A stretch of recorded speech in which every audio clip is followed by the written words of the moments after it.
नमस्कार, मैं हूं शशि। आइए झारखंड के टॉप 25 प्रमुख खबर जानते हैं।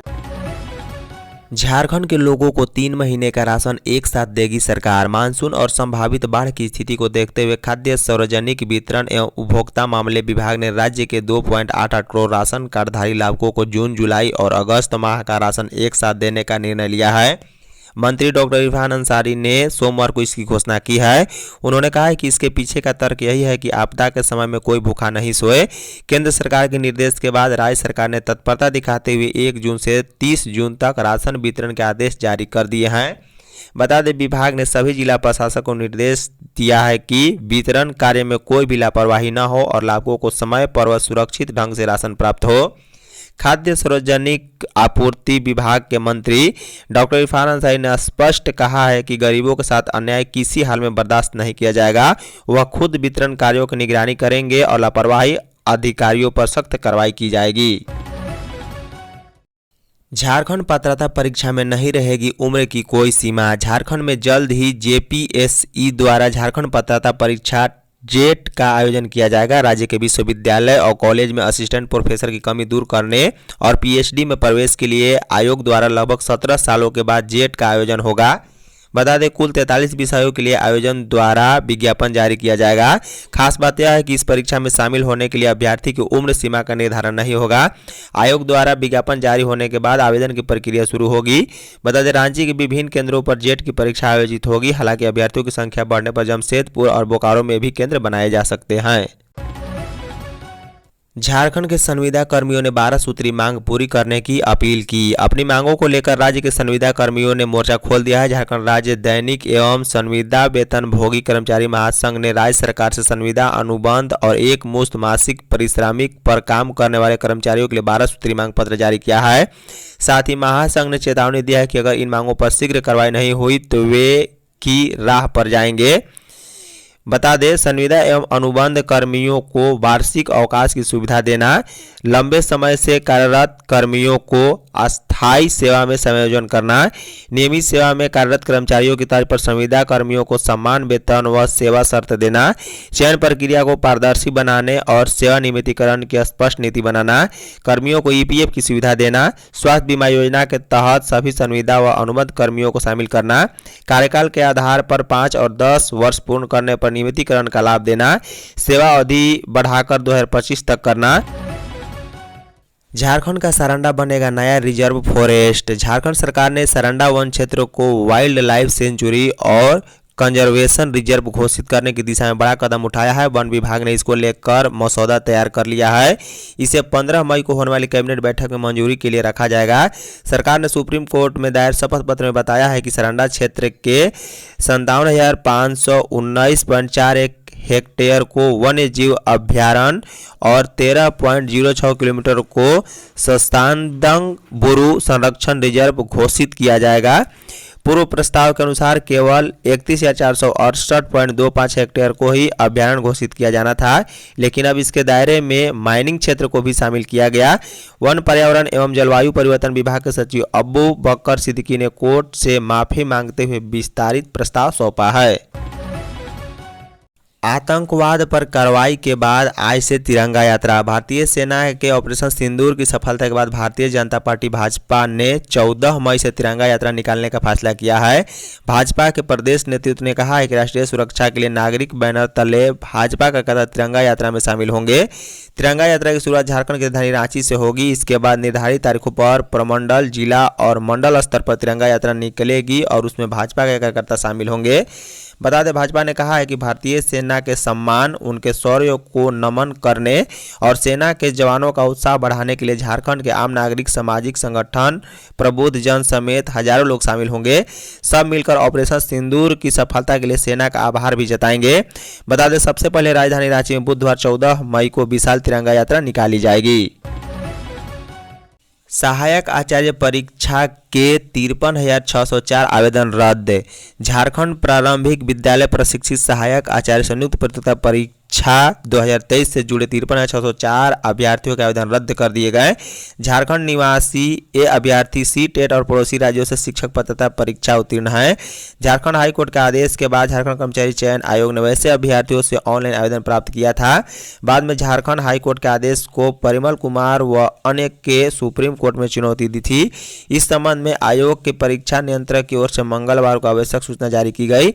बता दें, झारखंड कर्मचारी चयन आयोग के परीक्षा नियंत्रक ने कहा है कि परीक्षा से संबंधित याचिका SLP संख्या 4194/2024 परिमल कुमार व अन्य बनाम झारखंड राज्य एवं अन्य के मामले में सुप्रीम कोर्ट ने 30 जनवरी 2025 को न्यायादेश पारित किया था। उस न्यायादेश के आलोक में परीक्षा संबंधी संशोधित विवरणिका व 22 अक्टूबर 2023 के बाद प्राप्त सभी आवेदनों को रद्द कर दिया गया है, जिसमें 53,604 अभ्यर्थियों का आवेदन शामिल है। झारखंड के वित्त रहित स्कूल कॉलेजों में 16 मई से हड़ताल। झारखंड में संचालित 1250 वित्त रहित high school, inter college, Sanskrit school एवं मदरसा द्वारा 75% अनुदान वृद्धि की मांग महीने से की जा रही है। 25 अप्रैल से ही 75% अनुदान वृद्धि की संचिका वित्त विभाग में लंबित है, उस पर सहमति नहीं दी जा रही। दूसरी ओर वित्तीय वर्ष 24-25 में सभी संबद्ध डिग्री कॉलेजों को 75% अनुदान वृद्धि की राशि सरकार ने दे दी है। भेदभाव और दोहरी नीति के विरोध में झारखंड राज्य वित्त रहित शिक्षा संयुक्त संघर्ष मोर्चा के आह्वान पर 16 मई को शैक्षणिक हड़ताल पर जाने का निर्णय लिया गया। बता दें, धुरवा के सर्वोदय बाल निकेतन उच्च विद्यालय मंगलवार को प्राचार्य, प्रधानाध्यापक और शिक्षक प्रतिनिधियों की बैठक हुई। इस बैठक की अध्यक्षता कुंदन कुमार सिंह ने की है। बता दें, 75% अनुदान वृद्धि की मांग को लेकर राज्य के 1250 वित्त रहित शिक्षक संस्थानों में शैक्षणिक कार्य ठप रहेंगे। संस्थान के मुख्य द्वार पर ताला लगाकर शिक्षक कर्मचारी प्रदर्शन करेंगे। इस हड़ताल में लगभग 10,000 से ज़्यादा शिक्षक और कर्मचारी शामिल होंगे। हड़ताल से उन संस्थानों को मुक्त रखा गया है जहां मूल्यांकन कार्य चल रहा है। लेवी लेने पहुंचा TSPC उग्रवादी गिरफ्तार। रांची पुलिस ने गुप्त सूचना के आधार पर उग्रवादी संगठन TSPC के जोनल कमांडर अरविंद जी के दस्ते के सक्रिय सदस्य गोविंद महतो को गिरफ्तार कर जेल भेज दिया है।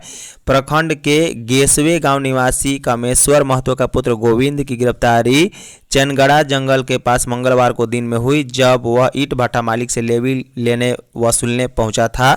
थाना प्रभारी रितेश कुमार ने बताया है कि SSP रांची को गुप्त सूचना मिली थी कि अरविंद जी के दस्ते का सदस्य लेवी वसूलने के लिए कंडेरे की ओर जा रहा है।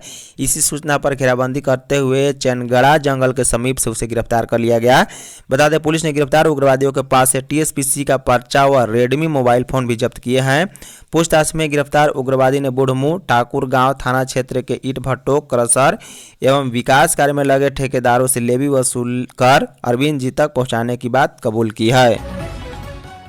सड़कों पर दौड़ेगी सभी बंद पड़ी 108 एम्बुलेंस। झारखंड के स्वास्थ्य, चिकित्सा, शिक्षा एवं परिवार कल्याण विभाग के अपर मुख्य सचिव अजय कुमार सिंह ने राज्य के सभी सिविल सर्जन और उपाधीक्षकों के साथ स्वास्थ्य विभाग के तहत आने वाली सभी निकासी एवं बयान पदाधिकारियों के कार्यों की समीक्षा की।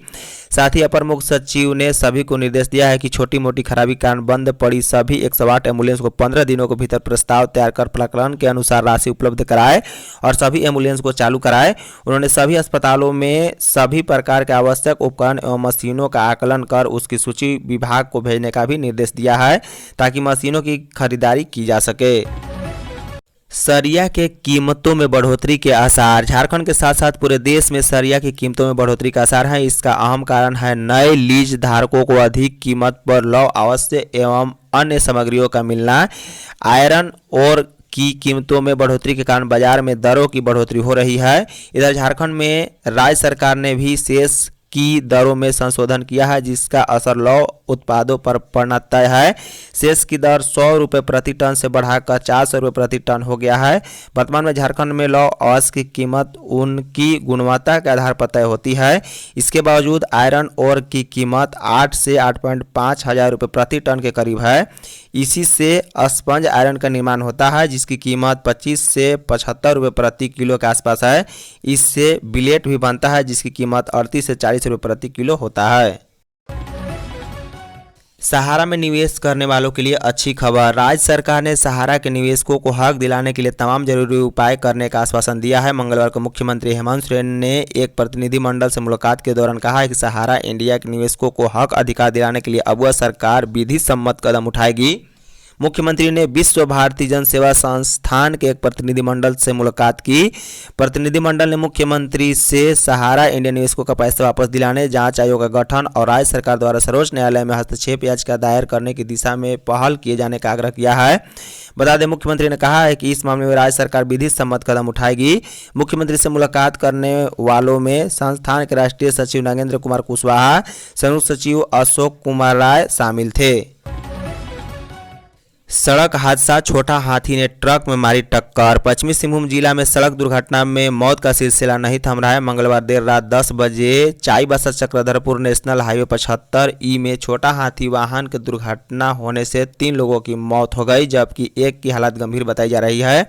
जानकारी के अनुसार मोफसिल थाना क्षेत्र के बायहातू गांव से एक छोटा हाथी वाहन तेल भरने के लिए चाईबासा आ रही थी, वहीं जिसमें गांव के ही 3 अन्य लोग चालक के साथ सवार हो गए। इसी दौरान मुख्य सड़क पर खड़े एक ट्रक को वाहन ने अनियंत्रित होकर पीछे से धक्का मार दिया। धक्का इतना जोरदार था कि वाहन में बैठे 4 व्यक्ति को बुरी तरह से जख्मी हो गए। दुर्घटना की जानकारी मिलते ही मुफसिल थाना की पुलिस घटनास्थल पर पहुंची है। इसके बाद चारों घायलों को सदर अस्पताल में इलाज के लिए भेज दिया गया। इसमें बेहातू गाँव निवासी सीनू पूर्ति और ऊपर में बेड़ा निवासी गंगधर जरिका के इलाज के दौरान सदर अस्पताल में मौत हो गई है। पीएम मोदी ने कहा, घुस कर मारेंगे, बचने का मौका भी नहीं देंगे। प्रधानमंत्री नरेंद्र मोदी ने मंगलवार को पंजाब के आदमपुर वायुसेना अड्डे से पाक को कड़ा संदेश दिया है। उन्होंने कहा है कि भारतीय सेना ने पाकिस्तानी फौज को भी बता दिया है उनके देश में ऐसा कोई ठिकाना नहीं जहां आतंकी चैन की सांस ले सके। हम घर में घुस कर मारेंगे और बचने का एक मौका तक नहीं देंगे। ऑपरेशन सिंदूर के बाद सशस्त्र बलों को दिए पहले संबोधन में प्रधानमंत्री ने सैनिकों के साथ भारत माता की जय का जयघोष किया। बता दें, 27 मिनट से अधिक लंबे संबोधन में उन्होंने कहा है कि इस जयघोष की ताकत अभी अभी दुनिया ने देखी है। भारत माता की जय सिर्फ उद्घोष नहीं है, यह देश के हर उस सैनिक की शपथ है जो मां भारती की मान मर्यादा के लिए जान की बाजी लगा देता है। प्रधानमंत्री ने कहा है कि भारत माता की जय मैदान में भी गूंजती है और मिशन में भी। जब सैनिक मां भारती की जय बोलते हैं तो दुश्मन के कलेजे कांप जाते हैं। सीबीएसई 10वीं में छात्र और 12वीं में छात्राएं अव्वल। केंद्रीय माध्यमिक शिक्षा बोर्ड सीबीएसई ने सत्र 24-25 के 10वीं और 12वीं का परिणाम मंगलवार को जारी कर दिया है। इस साल 10वीं में कुल 92.16% बच्चे सफल हुए। इनमें 92.20% छात्र और 92.16% छात्राएं हैं। वहीं 12वीं में उत्तीर्ण 88.16% विद्यार्थियों में 89.47% छात्राएं और 87.05% छात्र हैं।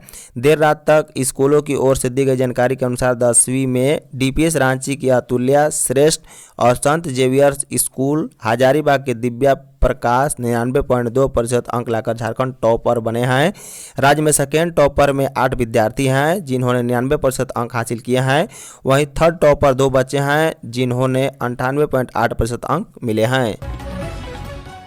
आयोग की जांच तक सीरम टोली फ्लाईओवर का नहीं हो उद्घाटन। सीरम टोली केंद्रीय सेना स्थल रैप विवाद पर सीरम टोली का स्थानीय निवासी विपिन ने ऐतराज जताया। उन्होंने कहा है कि बेवजह इसे विवादित बनाया जा रहा है। यह फ्लाईओवर रांची वासियों के लिए वरदान है। वहीं एक अन्य स्थानीय लोगों ने कहा है कि यह प्रोजेक्ट अच्छा है, ट्रैफिक जाम से मुक्ति मिल गई है। सरहुल में पूजा करने आते हैं, कोई दिक्कत नहीं है, लेकिन हल्ला ऐसा करते हैं जैसे रोज आते हैं। कोई गुमला से हल्ला कर रहा है तो कोई कहीं से। 15 साल पहले नापी हुई थी तो सभी आदिवासी कहाँ थे। वहीं डॉक्टर आशा लकड़ा ने कहा है कि जहां आदिवासी के अधिकारों का हनन होगा तो आयोग सरकार के समक्ष अपनी बात रखेगा। यह जनजातीय समाज का हुंकार है।